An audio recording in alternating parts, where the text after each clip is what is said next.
Does my makeup look okay? I'm supposed to be scary. Do I look scary? I feel like I look too handsome. You know what? You're right. I'll go with the handsome. Oh, good evening. My name is Ben, but during the month of October, you can refer to me as Bengoolie. As I'm sure you've guessed by now, I am a huge fan of horror cinema. But the one thing I love more than the movies themselves is learning about how they were conceived in the first place. So tonight on Bengoolie, we're heading into the graveyard of productions past and taking a look behind the screams.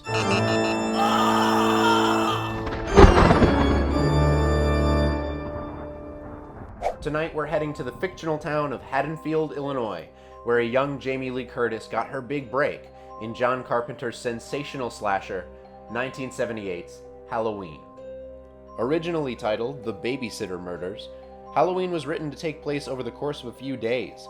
It was later shortened to one day so as to save money on costumes and locations, and decidedly altered to have that one day be the scariest of the year, Halloween. Saving money was actually a key factor in the film's production, as it operated under a budget of only $300,000.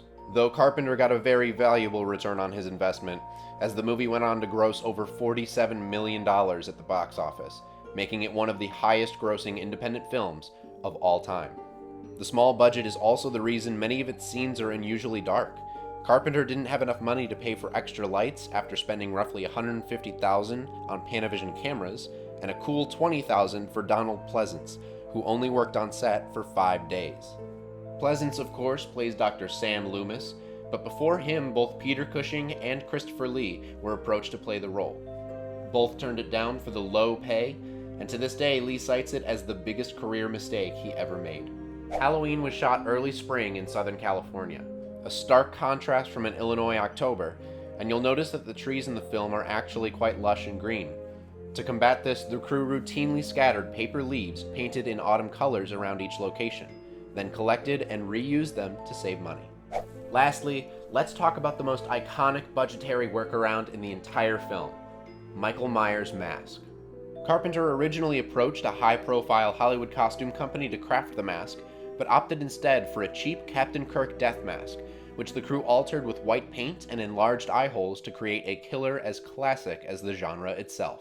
Halloween retains its status today as one of the most widely celebrated horror movies of all time, and I hope you'll give it a watch this season after learning a little more behind the screams. Big thanks to IMDb for all of the trivia featured in this episode, and an even bigger thanks to you for liking, sharing, and celebrating with me all month long. My name is Ben, but during the month of October you can refer to me as Bengoolie.